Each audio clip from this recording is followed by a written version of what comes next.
Hey everyone, welcome back to Beyond the Case. I'm Crystal with your bonus material. This week we are diving further into the disappearance of the missing cousins from Albuquerque, New Mexico. A lot of you were intrigued by the idea that the cousins could possibly be buried on the same property where they lived.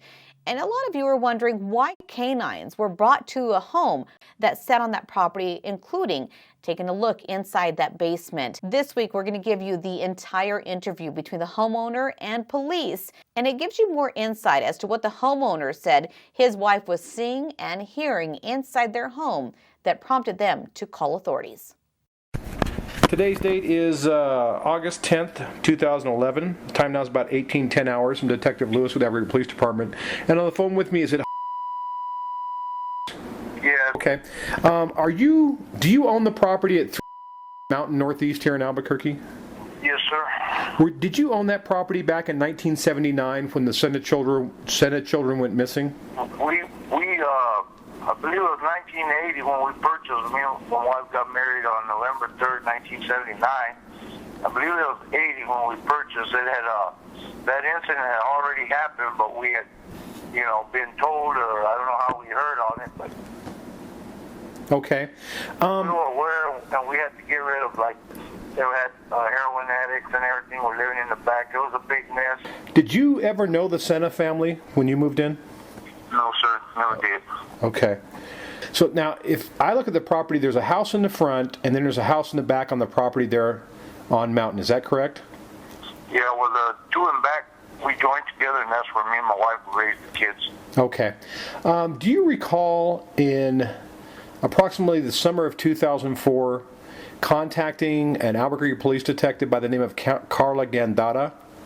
Yeah, it was a lady. I know it was a lady because it's my wife that, ever since we moved there, and like I said, we moved out from the front into the back one, and then I remodeled the front. And my wife would always, see like shadows there. People come visit, they say they see like visions. I guess if you want to call them visions, there was, I guess, little kids, shadows that they would think they would see. I never had an experience like that. When we called Miss Gazada, who it was, you said her name was? Yes. Well, I told her because when I've been remodeling, so I put those rocks, those are cinder block caps is what they are. On the basement, Yeah, that's on the basement floor? Yeah, and I'm the one, I put all that down there because it was nothing, it was just dirt. And as I was shuffling the dirt, leveling and removing some of it, that pole, I told my daughter when I was talking to her earlier, I said, mention to him that south of that pole, right there between that and the wall, that center pole is there. I put for extra support. It didn't need it, but I put it. But when I was digging around, there was dirt wood. I told Ms. Gazada when she had come out, I told her that it was weird because I did get some real weird feelings when I was down there, and the dirt would collapse, when I just kind of filled in, leveled it out, and put the stone. My daughter asked me about that cement slab in the corner. I didn't put that slab, so I'm assuming it was put in there, but my memory doesn't serve me. It's been so many, years, but if I recall right, I believe that slab was there. Okay. So when you're putting down the brick flooring that's there now, there was a portion of the dirt that was collapsing and was kind of compressing while you were doing that? Yeah, that's what I said. I got some, you get chills all over your body, run up your neck and stuff, but I didn't, and then my wife, she had gone into depression and, she was taking some heavy medications that they were giving her to the UNM, and, she would, always really was never comfortable, you know what I mean? Yes, sir. And she would say she would vision, I believe she discussed that with Miss, I forgot her name. Was it Gandata? The lady that gone after the detective. Yes. Do you remember there was some talk of and I know I'm going to butcher this word, but a kunindata? A what? I think it's pronounced a kunindata, kind of a healer, a natural healer. I think something like that. Yeah, a lady had gone out there or something. You know what? I didn't remember that, but I think there's something like this did occur. And it's Yes, exactly. That's the word. And apparently that she had some visions that there might be something in the basement. Do you recall that? I remember something like that. I can't recall too well, but I do remember now that you mention it, something like that, because I don't remember. There was I think she was Indian or something. I can't remember. Okay. The lady, and she did. I remember something like that. Okay. When you were talking about the earth, the dirt in the basement when you were putting down the stone, and you said, was it the whole basement floor that was kind of collapsing, or just one specific area to the south of the pole? Like in that area from the south right there, that pole. Yes. And kind of south, just right in that south area right there. It was just, I'd say, it was just kind of weird, Okay. If you could try and determine for me who the previous owner was, I'd appreciate it, but I'll try and research also. That might help me. Sir, is there anything else you can think of now? Do you recall back in, I think it was 2004, the summer of 2004? Yeah, because my wife was still alive and she passed away tomorrow, will be 6 years. Oh, I'm sorry to hear that, sir. Passed away. Do you recall... I appreciate that. Did Detective Gandata and some other detectives bring cadaver dogs out to the property? No, I wouldn't mind.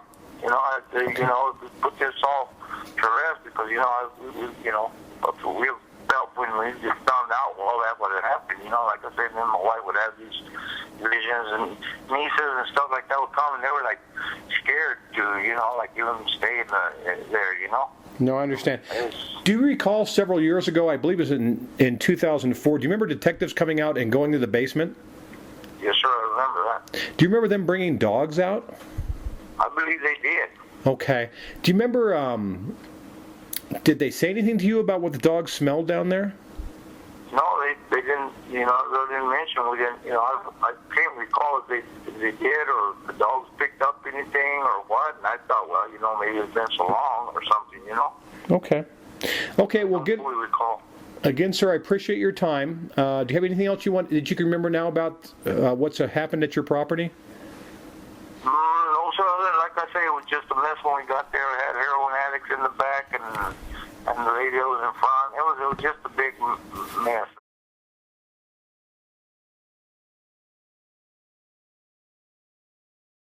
Elaine, you said that you used sizzle? Sizzle.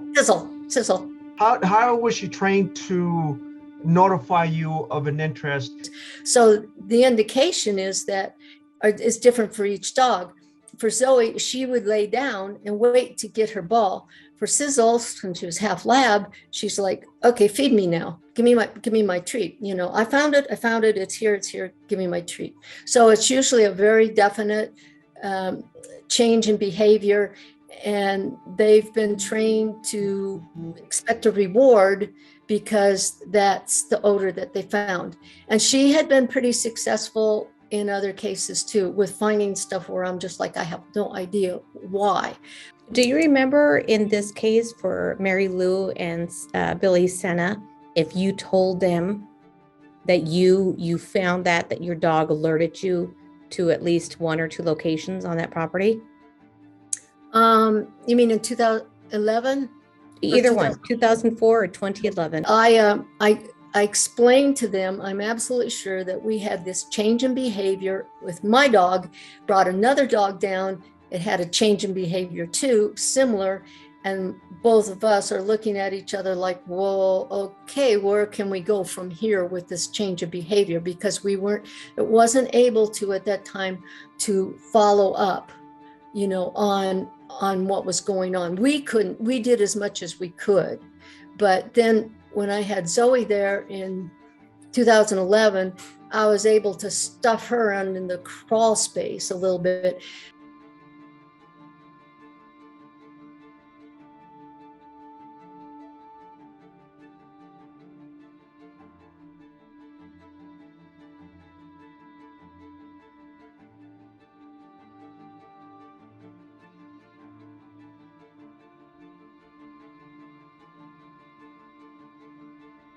It was pretty hard to follow up the first time in there because of the dirt and just the area. So, I mean, there's no way that you can dig up whatever you might think would be there. There'd been, I don't know what had happened. I think the house had been remodeled a little bit, and there was some stuff done to the basement too.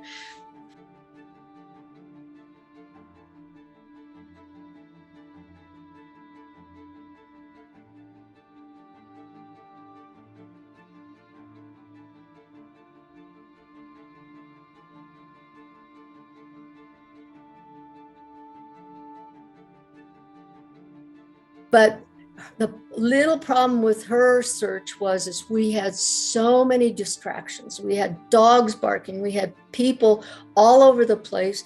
We had this camera on her. I mean, so she worked, but that's a lot of no quiet time to figure out what's going on too. So I mentioned, I'm pretty sure to them, I said I'd come back again and take more time to do it. But now we're at 2011 instead of 1979. So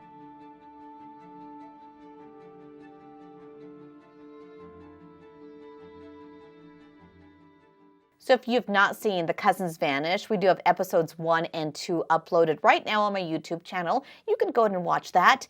If you have, remember to like and subscribe. That way you're notified on the next case that we're investigating. This is Beyond the Case. I'll see you next time.